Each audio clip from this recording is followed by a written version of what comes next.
Hello friends, नमस्कार, welcome to my channel. तो चलिए स्टार्ट करते हैं आज का सेशन। ठीक है, कल का सेशन नहीं हो पाया था क्योंकि थोड़ी सी तबीयत डाउन थी, इसलिए कल का सेशन नहीं हो पाया। ठीक है, तो हम लोग आज के क्वेश्चन अभी स्टार्ट करते हैं। तो पहला क्वेश्चन है कि तेरी मेरी उसकी बात के लेखक कौन है? क्या भगवती चरण वर्मा है, या यशपाल है, या फिर अमृतलाल नागर है, या फिर शिव प्रसाद सिंह है, या फिर उपयुक्त में से कोई नहीं है? ठीक है, तो यहाँ पर इसके लेखक कौन है, ठीक है, ये बताना है। तो यहाँ पर इसके लेखक हैं, ऑप्शन नंबर 2 राइट हो जाएगा। कौन है? यशपाल है। ठीक है, कौन है? यशपाल है। ठीक है, यशपाल है। निम्नलिखित में से कौन सी रचना नागार्जुन की नहीं है, ये बताना है यहाँ पर। तो दादा कॉमरेड ये यशपाल की है, इनकी नहीं है। पृथ्वीराज रासो हिंदी साहित्य के किस काल में लिखा गया था? तो ये किस काल में लिखा गया था? आदिकाल में लिखा गया था। नेक्स्ट क्वेश्चन है कि जो बीत गई सो बीत गई किसकी पंक्तियां हैं? ठीक है, ये किसकी पंक्तियां हैं? जो बीत गई सो बीत गई, ठीक है, ये किसकी पंक्तियां हैं? ठीक है, तो ये उपयुक्त में से किसी की नहीं है, ये अज्ञे की पंक्तियां हैं। ठीक है, नेक्स्ट क्वेश्चन देखेंगे, मैं डूब गया था स्वयं शून्य में किसकी काव्य पंक्ति है? ठीक है, मैं डूब गया था स्वयं शून्य में, ये किसकी काव्य पंक्ति है? तो ये अज्ञे की काव्य पंक्तियां हैं, इनकी कविता की पंक्तियां हैं। किसकी? अज्ञे की। ठीक है, अज्ञे की ये उक्ति है। ठीक है, नेक्स्ट क्वेश्चन देखेंगे, ये आगे की उक्ति है। ठीक है, नेक्स्ट क्वेश्चन देखेंगे। नेक्स्ट है कि तुम मुझे प्रेम करो जैसे मछलियां लहरों से करती हैं। उपरोक्त काव्य पंक्तियां किस लेखक की हैं? ये काव्य पंक्तियां किस लेखक की हैं, ये बताना है। तो यहाँ पर इसका राइट आंसर हो जाएगा ऑप्शन नंबर 2 शमशेर बहादुर सिंह की हैं। नेक्स्ट क्वेश्चन है कि रूप की आराधना का मार्ग आलिंगन नहीं तो और क्या है? ये किसकी काव्य पंक्तियां हैं? तो ये किसकी काव्य पंक्तियां हैं, ये बताना है। तो यहाँ पर इसका राइट आंसर हो जाएगा हमारा ऑप्शन नंबर 4 दिनकर की ये हैं। नेक्स्ट क्वेश्चन देखेंगे, रामधारी सिंह दिनकर को किस का कृति पर ज्ञानपीठ पुरस्कार मिला था? तो उर्वशी पर मिला था इनको। नेक्स्ट क्वेश्चन है कि गोरी सोवे सेज पर मुख पर डारे केस, चल खुसरो घर अपने रैन भई सचु देश। तो ये खुसरो की पंक्तियां हैं। ठीक है, नेक्स्ट क्वेश्चन है कि माधो हम परिणाम निराला किसने कहा था? तो ये विद्यापति ने कहा था। नेक्स्ट क्वेश्चन है कि दशरथ सुत तिह लोक बखाना राम नाम का मरण है आना किसकी पंक्तियां हैं? कबीर दास की हैं। नेक्स्ट क्वेश्चन देखेंगे, प्रभु जी तुम चंदन हम पानी किसकी काव्य पंक्ति हैं? ठीक है, तो ये संत रैदास की हैं। नेक्स्ट है कि मानुष प्रेम भयो बैकुंठी किसके द्वारा रचित है? तो जैसी के द्वारा ये रचित है। भरोसा दृढ़ इन चरण केरो किसके द्वारा रचित पंक्तियां हैं?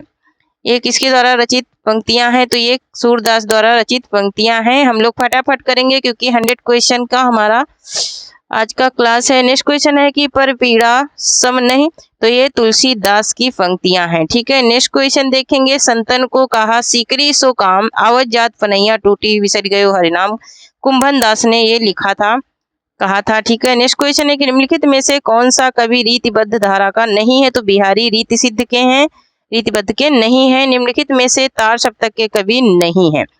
ठीक है, तार सप्तक के कौन से कवि नहीं है, ये बताना है। तो धर्मवीर भारती नहीं है। नेक्स्ट क्वेश्चन है कि श्री संप्रदाय के प्रवर्तक कौन माने जाते हैं? तो श्री संप्रदाय के प्रवर्तक रामानुजाचार्य माने जाते हैं। नेक्स्ट क्वेश्चन है कि बल्लभाचार्य के शिष्य नहीं है, बल्लभाचार्य के शिष्य नंददास नहीं है। ठीक है, नेक्स्ट क्वेश्चन है कि हिंदी खड़ी बोली का प्रथम ग्रंथ कौन सा है? तो भाषा योग वशिष्ठ है। नेक्स्ट क्वेश्चन देखेंगे कि दलपति विजय रचित रचना कौन सी है? तो दलपति विजय की रचना कौन सी है? तो कुमार रासो है दलपति विजय की रचना। नेक्स्ट क्वेश्चन देखेंगे, हंसावली के रचनाकार कौन है? तो हंसावली के असाहित हैं। ठीक है, नेक्स्ट क्वेश्चन देखेंगे, नेक्स्ट क्वेश्चन है कि नाभादास द्वारा रचित रचना है? तो भक्तमाल है नाभादास की रचना। नेक्स्ट क्वेश्चन देखेंगे कि कौन सी रचना केशव द्वारा रचित नहीं है? तो रस विलास नहीं है, ये देव की है। ठीक है, इनमें से किस साहित्य इतिहास ग्रंथ को किशोरी लाल गुप्त ने हिंदी साहित्य का प्रथम इतिहास नाम से अनुवाद करके प्रकाशित किया था? तो कौन सा था? तो वो द यहाँ पर कौन सा इतिहास ग्रंथ था? तो the modern vernacular literature of northern Hindustan था। ठीक है, नेक्स्ट क्वेश्चन देखेंगे।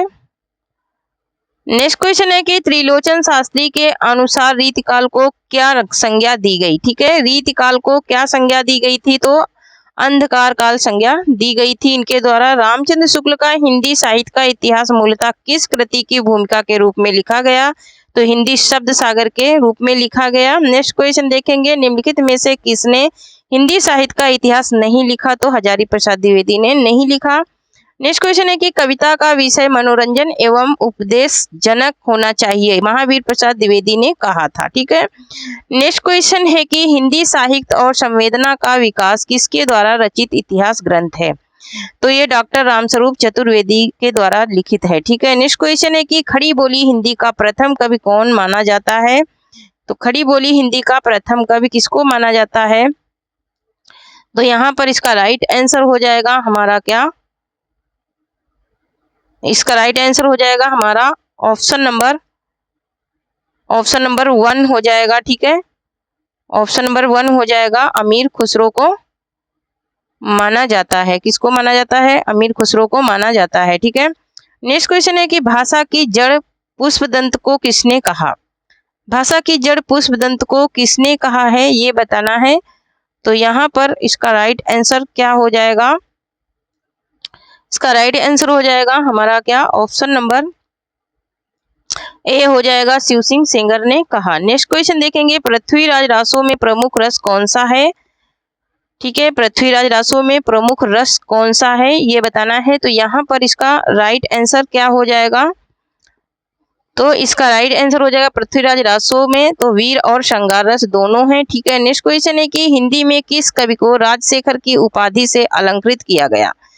किस कवि को अलंकृत किया गया था? किससे? राजशेखर की उपाधि से। ठीक है, तो यहाँ पर इसका राइट आंसर हो जाएगा विद्यापति को। ठीक है, नेक्स्ट क्वेश्चन देखेंगे, डिंगल कवियों की वीर गाथाएं निगुड़ी या संतों की वाणी या कृष्ण भक्ति धारा रंगानुगा भक्ति मार्ग के साधकों के पद राम भक्ति वेदी भक्ति मार्ग के उपासकों की कविताएं सूफी साधना से पुष्ट मुसलमान कवियों की तथा ऐतिहासिक हिंदू कवियों के रोमांच और रेती काव्य चूहों धाराएं आभ्रंश कविता का स्वाभाविक विकास है। यह कथन किसका है? ये कथन किसका है, ये बताना है। ठीक है, तो ये कथन किसका है कि धाराएं आभ्रंश कविता की स्वाभाविक विकास है?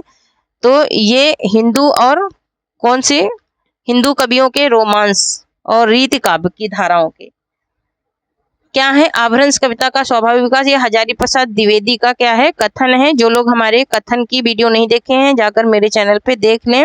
नेक्स्ट क्वेश्चन है कि रासो ग्रंथ किस भाषा में लिखे गए थे? तो रासो ग्रंथ किस भाषा में लिखे गए थे? तो ये लिखे गए थे किसमें? डिंगल और फिंगल भाषा में लिखे गए थे। नेक्स्ट क्वेश्चन है कि पयोजी मैंने राम रतन धन पायो पद के रचयिता का नाम है। पायो जी मैंने राम रतन धन पायो, इसके रचयिता कौन है, ये बताना है। तो यहाँ पर मीराबाई इसकी रचनाकार है। नेक्स्ट क्वेश्चन है कि रसखान कवि का वास्तविक नाम क्या था? रसखान कवि का वास्तविक नाम क्या था? तो ऑप्शन नंबर यहाँ पर क्या राइट हो जाएगा? ऑप्शन नंबर 4 राइट हो जाएगा। सैयद इब्राहिम था इनका वास्तविक नाम। नेक्स्ट क्वेश्चन है कि रहीम किसके दरबारी कवि थे? ठीक है, रहीम किसके दरबारी कवि थे? ठीक है, तो रहीम किसके दरबारी कवि थे, ये बताना है। तो यहाँ पर इसका राइट आंसर क्या हो जाएगा? तो इसका राइट आंसर हो जाएगा हमारा क्या? ऑप्शन नंबर 3 हो जाएगा, अकबर। नेक्स्ट क्वेश्चन है कि जिस प्रकार मीराबाई ने जाके सिर मुकुट मोर मुकुट मेरो पति सोई कहकर कृष्ण की भक्ति पति रूप में थी, उसी प्रकार किस दक्षिण भारतीय भक्त कवि ने कहा कि स्वामी कृष्ण के अतिरिक्त किसी और को अपना पति नहीं बना सकती? कौन ऐसी थी? तो वो थी हमारी कौन? वो थी हमारी कावित्री अंडाल थी। कौन थी? अंडाल थी। ठीक है, नेक्स्ट क्वेश्चन है कि भक्ति आंदोलन को लोक जागरण की संज्ञा किस विद्वान ने दी थी? भक्ति आंदोलन को लोक जागरण की संज्ञा किस विद्वान ने दी थी? तो किस विद्वान ने दी थी उनको, ये बताना है। तो यहाँ पर इसका राइट आंसर हो जाएगा हमारा क्या? इसका राइट आंसर क्या हो जाएगा? तो ऑप्शन नंबर 2 हो जाएगा, आचार्य हजारी प्रसाद द्विवेदी ने दी थी। नेक्स्ट क्वेश्चन है कि कबीर के निगुण पंथ का आधार भारतीय वेदांत और सूफियों का प्रेम तत्व है, या विचार किसका है? जो लोग कथन कारण वाले, मेरे कथन वाले नहीं देखे हैं वीडियो, वो लोग जाकर के मेरे चैनल पे देख लें, क्योंकि मैं 300 प्लस कथन पढ़ा चुकी हूँ और यहाँ पर रामचंद्र शुक्ल का ये कथन है। ठीक है, नेक्स्ट क्वेश्चन है कि पद्मावत के रतन सेन की पत्नी का नाम क्या है? पद्मावत के रतन सेन की पत्नी का नाम क्या है, ये बताना है। तो यहाँ पर नागवती, क्या नाम है? तो नागमती नाम है। ठीक है, नागमती नाम है। नेक्स्ट क्वेश्चन है कि भक्ति कालीन किस काव्य धारा में परमात्मा को स्त्री तथा आत्मा को पुरुष रूप में चित्रित किया गया है? ठीक है, किसको चित्रित किया गया है, ये किस काव्य धारा में? तो यहाँ पर ये चित्रित किया गया है सूफी काव्य धारा में। ठीक है, नेक्स्ट क्वेश्चन है कि रीतकालीन किस कवि को ऋतु वर्णन का श्रेष्ठ कवि माना जाता है? ऋतु वर्णन का श्रेष्ठ कवि किसको माना जाता है? तो ऋतु वर्णन के लिए कौन प्रसिद्ध है? तो हमारे सेनापति। ठीक है, सेनापति प्रसिद्ध है ऋतु वर्णन के लिए। ठीक है, नेक्स्ट क्वेश्चन देखेंगे, आचार्य रामचंद्र शुक्ल ने किस कवि को कठिन काव्य का प्रेत कहा था? ठीक है, किसको कहा था इन्होंने? आचार्य रामचंद्र शुक्ल ने। तो हमारा यहाँ पर राइट आंसर हो जाएगा केशव को। ठीक है, किसको कहा था? केशव दास को कहा था।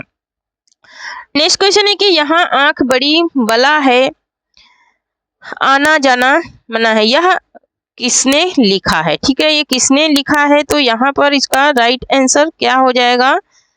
तो यहाँ पर इसका राइट आंसर हो जाएगा हमारा क्या? ऑप्शन नंबर 2 हो जाएगा, बालकृष्ण भट्ट ने। नेक्स्ट क्वेश्चन है कि त्रिशूल उपनाम से कौन लिखते थे? ठीक है, त्रिशूल उपनाम से कौन लिखते थे, ये बताना है। तो यहाँ पर कौन लिखते थे त्रिशूल उपनाम से? ठीक है, तो यहाँ पर इसका राइट आंसर क्या होगा?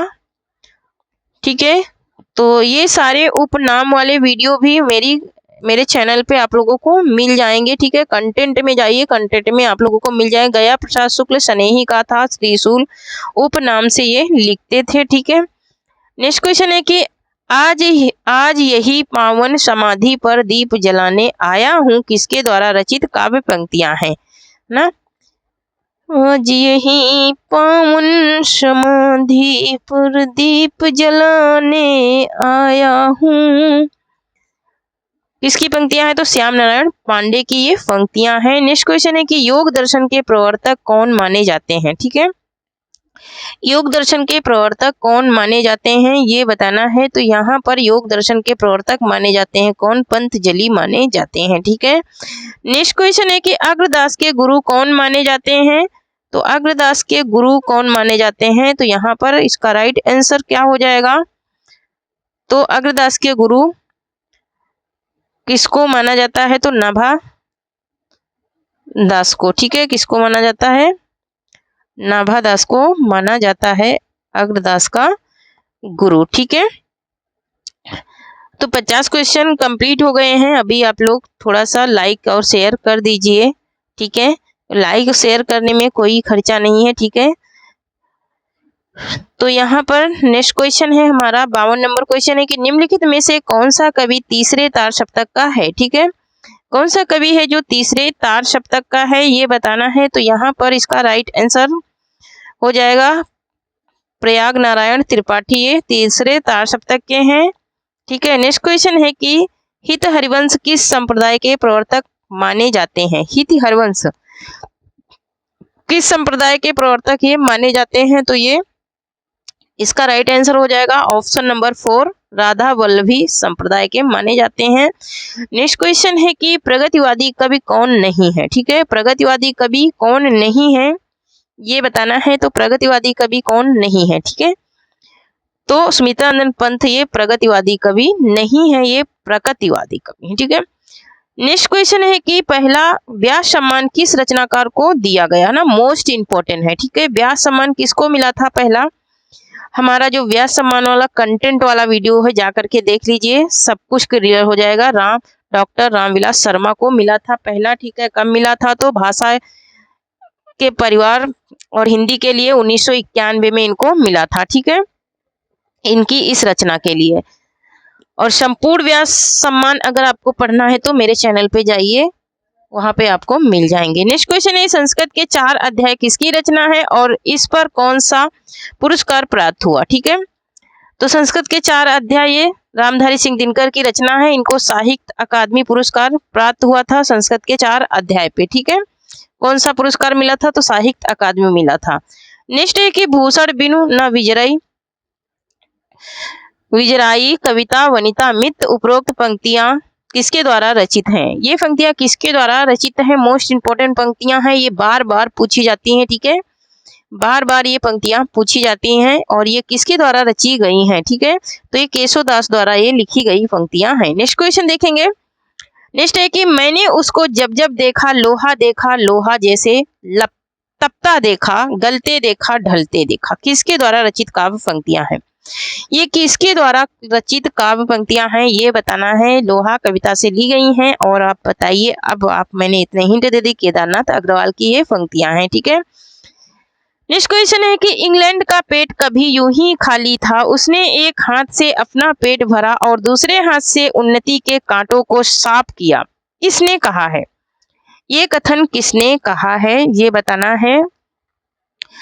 तो 59 का राइट आंसर क्या हो जाएगा, भारतेंदु ने ये कथन कहा है, ठीक है। नेक्स्ट क्वेश्चन देखेंगे। भाषा पर कबीर का जबरदस्त अधिकार था, वह वाणी के डिक्टेटर भी थे। यह कथन कबीर के लिए किस विद्वान ने कहा। यह कथन कबीर के लिए किस विद्वान ने कहा था ये बताना है, मतलब वह वाणी के डिक्टेटर भी थे, ठीक है। तो ये पंडित हजारी प्रसाद द्विवेदी ने कहा था, ठीक है, वाणी के डिक्टेटर, ठीक है। नेक्स्ट क्वेश्चन देखेंगे। नेक्स्ट है कि जयशंकर प्रसाद का अधूरा या अपूर्ण उपन्यास माना जाता है। तो अधूरा और अपूर्ण उपन्यास कौन सा है, जयशंकर प्रसाद का, ठीक है। तो जयशंकर प्रसाद का अधूरा और अपूर्ण उपन्यास है कौन सा, इरावती है इनका अधूरा और अपूर्ण उपन्यास। नेक्स्ट क्वेश्चन है कि इनमें से भी भिखारी दास की रचना नहीं है, ठीक है। भिखारी दास की रचना कौन सी नहीं है, तो शिवा बाविनी नहीं है, ये भूषण की रचना है, ठीक है। नेक्स्ट क्वेश्चन है कि कविता कौमुदी किसके द्वारा रचित है, ठीक है। कविता कौमुदी किसके द्वारा रचित है ये बताना है। तो यहाँ पर इसका राइट आंसर हो जाएगा ऑप्शन नंबर 2, ये श्याम सुंदर दास की रचना है कविता कौमुदी, ठीक है। सॉरी, पंडित रमनेश की, ठीक है। नेक्स्ट क्वेश्चन है कि इतिहास लेखन की सबसे विकसित पद्धति है। इतिहास लेखन की सबसे विकसित पद्धति कौन सी है, तो विधेयवादी पद्धति है, ठीक है, विधेयवादी पद्धति है। नेक्स्ट क्वेश्चन है कि विद्यापति की कौन सी रचना मैथिली भाषा में लिखी गई है, तो कौन सी लिखी गई है मैथिली भाषा में। तो यहाँ पर इसका राइट आंसर क्या हो जाएगा, ऑप्शन नंबर 3 हो जाएगा, पदावली। पदावली मैथिली भाषा में लिखी गई है। नेक्स्ट क्वेश्चन है कि माधवा नल काम कंदला किसके द्वारा रचित रचना है। माधवा नल काम कंदला किसके द्वारा रचित रचना है ये बताना है। तो यहाँ पर इसका राइट आंसर क्या हो जाएगा, आलम द्वारा ये रचित रचना है। नेक्स्ट क्वेश्चन है कि तुलसीदास की किस रचना में संत महतो के लक्षण वर्णित है, ठीक है। संत महतो के लक्षण किस रचना में वर्णित हैं ये बताना है। तो ये किस रचना में वर्णित है, तो यहाँ पर इसका राइट आंसर हो जाएगा वैराग्य संदीपनी में ये वर्णित है। नेक्स्ट क्वेश्चन देखेंगे। किसी का भी यश उसकी रचनाओं के परिणाम के हिसाब से नहीं होता बल्कि गुण के हिसाब से होता है। शुक्ल जी ने यह कथन किस रीतिकालीन कवि के संबंध में कहा है, ठीक है। किस रीतकालीन कवि के संबंध में उन्होंने ये बात कही है, तो ये बिहारी के संबंध में उन्होंने ये बात कही है। नेक्स्ट है कि वह पूर्वीपन की परवाह न करके अपने वैश्वारे की गाम्या कहावतें और शब्द की बेधड़क रख दिया, ठीक है, बेधड़क रख दिया करते थे। शुक्ल जी की इन पंक्तियों का संबंध किससे है, ये शुक्ल जी की पंक्तियां हैं, इनका संबंध किससे है ये बताना है। तो यहाँ पर इनका संबंध है किससे, तो इसका संबंध है प्रताप नारायण मिश्र से, ठीक है। नेक्स्ट क्वेश्चन देखेंगे। छायावाद को राष्ट्रीय जागरण की काव्यात्मक अभिव्यक्ति किसने कहा। छायावाद को राष्ट्रीय जागरण की काव्यात्मक अभिव्यक्ति किसने कहा है, ये बताना है। तो यहाँ पर काव्यात्मक अभिव्यक्ति करने वाले नामवर सिंह हैं। नेक्स्ट क्वेश्चन देखेंगे, किस काव्य ग्रंथ भूमिका में सुमित्रानंद पंत ने भाषा, अलंकार, छंद, शब्द और भाव के समस्या पर विचार व्यक्त किए हैं? भाव के समस्या पर विचार व्यक्त करने वाले कौन है? तो यहाँ पर इसका राइट आंसर हो जाएगा फल्लो में। किसमें इन्होंने किया है? तो फल्लो में किया है। इसे छायावाद का मैनिफेस्टो भी कहते हैं, ठीक है, और छायावाद का घोषणा पत्र भी इसे कहा जाता है, ठीक है। नेक्स्ट क्वेश्चन देखेंगे, सिर पर जूता पैर में टोपी ने नई कविता को बदनाम किया तो एक संस्कार भी दिया। इस कविता का रचयिता कौन है? इस कविता का रचयिता कौन है, ये बताना है। तो यहाँ पर इसका राइट आंसर क्या हो जाएगा? तो इसका राइट आंसर हो जाएगा हमारा क्या, ऑप्शन नंबर 1 हो जाएगा, लक्ष्मीकांत वर्मा की ये कविता की पंक्तियां हैं, ठीक है। नेक्स्ट है कि सोए प्लास दहकेंगे शीर्षक नवगीत संग्रह के रचनाकार हैं। सोए प्लास दहकेंगे शीर्षक नवगीत संग्रह के रचनाकार कौन है? तो यहाँ पर इसका राइट आंसर हो जाएगा नचिकेता हैं इसके रचनाकार। नेक्स्ट क्वेश्चन देखेंगे, नेक्स्ट है कि यह उस्मान मेले हो गए, ये उस्मान मेले हो गए देवता इन प्रतीकों के कर गए कुछ, कभी वासन अधिक पीसने से मुलमा छूट जाता है। उपयुक्त पंक्तियां सच्चिदानंद हीरानंद वासायन आज्ञे की हैं, ठीक है। नेक्स्ट क्वेश्चन है कि आचार्य रामचंद्र शुक्ल ने रीतिकाल का समय माना है।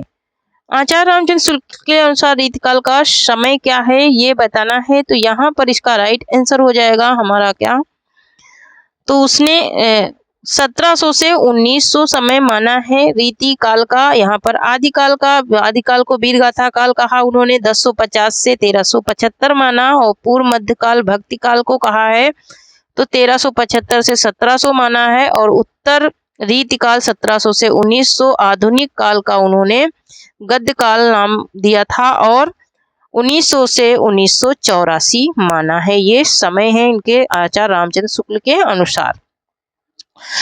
नेक्स्ट है कि आचार्य रामचंद्र शुक्ल के इतिहास ग्रंथ में कालों के नामकरण का आधार क्या रहा? कालों के नामकरण का आधार क्या रहा, ये बताना है। तो ये युग प्रवृत्ति रहा, ठीक है। नेक्स्ट क्वेश्चन है कि वर्णाक्रमानुसार लिखा गया हिंदी साहित्य के इतिहास का प्रथम ग्रंथ निम्नलिखित में से कौन सा है? तो वर्णाक्रमानुसार लिखा गया ग्रंथ कौन सा है, ये बताना है। तो यहाँ पर वर्णाक्रमानुसार कौन सा ग्रंथ लिखा गया था, तो यहाँ पर इसका राइट आंसर हो जाएगा ऑप्शन नंबर 2, इतवार लाल इतलितेर इंदुए हिंदुस्तानी। नेक्स्ट क्वेश्चन है कि काव्य की आत्मा संकलात्मक अनुभूति है किसने कहा है? संकलात्मक अनुभूति है किसने कहा है, ये बताना है। तो यहाँ पर इसका राइट आंसर हो जाएगा जयशंकर प्रसाद। नेक्स्ट क्वेश्चन है कि शुद्ध कविता की खोज किसकी रचना है? ठीक है, शुद्ध कविता की खोज किसकी रचना है, ये बताना है, ठीक है। तो यहाँ पर संस्कृति के 4 अध्याय, काव्य की भूमिका, पंत प्रसाद और मैथिली शरण गुप्त, ये सारी रचनाएं किसकी हैं?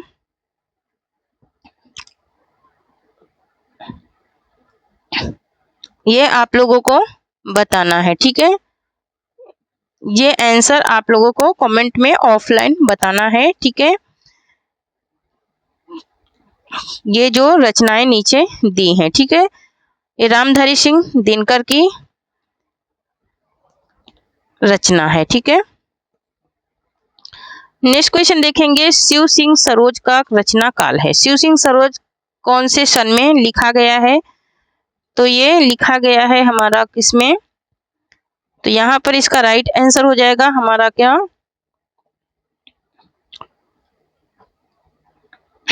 एक सेकेंड, 1883 ईस्वी में लिखा गया शिव सिंह सरोज, और शिव सिंह की ये रचना है, ठीक है। शिव सिंह की ये रचना है। शुद्ध कविता की खोज रामधारी सिंह दिनकर की रचना है, ठीक है, रामधारी सिंह दिनकर की। नेक्स्ट क्वेश्चन है कि युग और साहित्य किसकी काव्य ग्रंथ है? ठीक है, युग और साहित्य किसका काव्य ग्रंथ है, ठीक है, ये बताना है। तो युग और साहित्य ये काव्य ग्रंथ किसका है? तो ये ऑप्शन नंबर यहाँ पर क्या राइट हो जाएगा, इनकी कुछ रचनाएं नीचे हैं कि कवि और काव्य, ये शांतिप्रिय द्विवेदी की रचनाएं हैं सारी, ठीक है। किसकी हैं? शांतिप्रिय द्विवेदी की रचनाएं हैं। कवि और काव्य, साहित्यिक जीवन यात्रा, संचरणी, संकल्प, व्रत और विकास, ठीक है, ये सारी। नेक्स्ट क्वेश्चन है कि मिश्र बंधुओं के अनुसार हिंदी का प्रथम गद्य लेखक है। किसके अनुसार? मिश्र बंधुओं के अनुसार। मिश्र बंधुओं के अनुसार हिंदी का प्रथम गद्य लेखक कौन सा है? तो गोरखनाथ है, ठीक है। नेक्स्ट क्वेश्चन है कि हिंदी साहित्य 20वीं शताब्दी के रचयिता हैं। हिंदी साहित्य 20वीं शताब्दी के रचयिता कौन है, ये बताना है। तो यहाँ पर इसका राइट आंसर हो जाएगा हमारा क्या? इसका राइट आंसर हो जाएगा हमारा ऑप्शन नंबर, एक सेकेंड,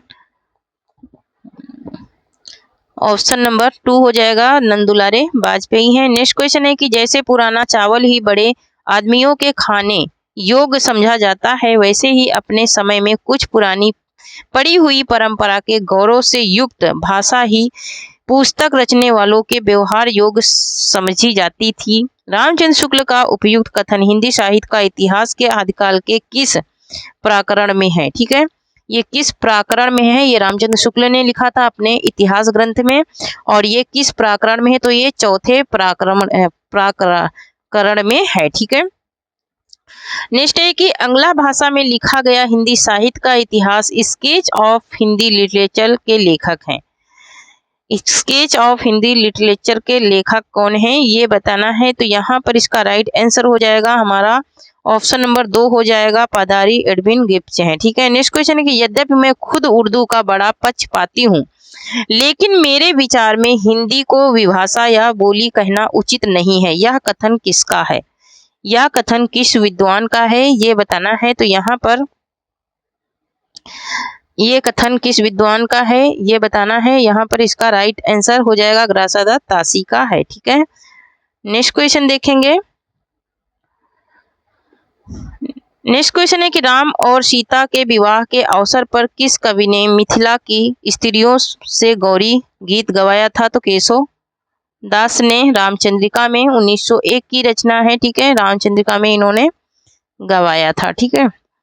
नेक्स्ट क्वेश्चन है कि आधुनिक काल के साहित्य की सबसे बड़ी विशेषता है। आधुनिक काल के साहित्य की सबसे बड़ी विशेषता कौन सी है, ये बताना है। तो यहाँ पर इसका राइट आंसर हो जाएगा हमारा क्या, एक सेकेंड, इसका राइट आंसर हो जाएगा हमारा, इसकी सबसे बड़ी विशेषता क्या है? तो ऑप्शन नंबर 2 हो जाएगा, गद्य साहित्य के सशक्त मध्यम के रूप, ठीक है।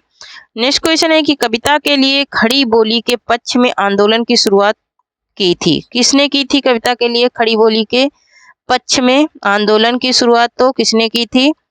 अयोध्या प्रसाद खत्री ने की थी। नेक्स्ट क्वेश्चन है कि भारतेंदु युग का कौन कवि पुष्टि मार्ग में दीक्षित था? भारतेंदु युग का कौन सा कवि पुष्टि मार्ग में दीक्षित था? तो कौन सा था? भारतेंदु हरिश्चंद्र थे, ठीक है, भारतेंदु हरिश्चंद्र थे, ठीक है।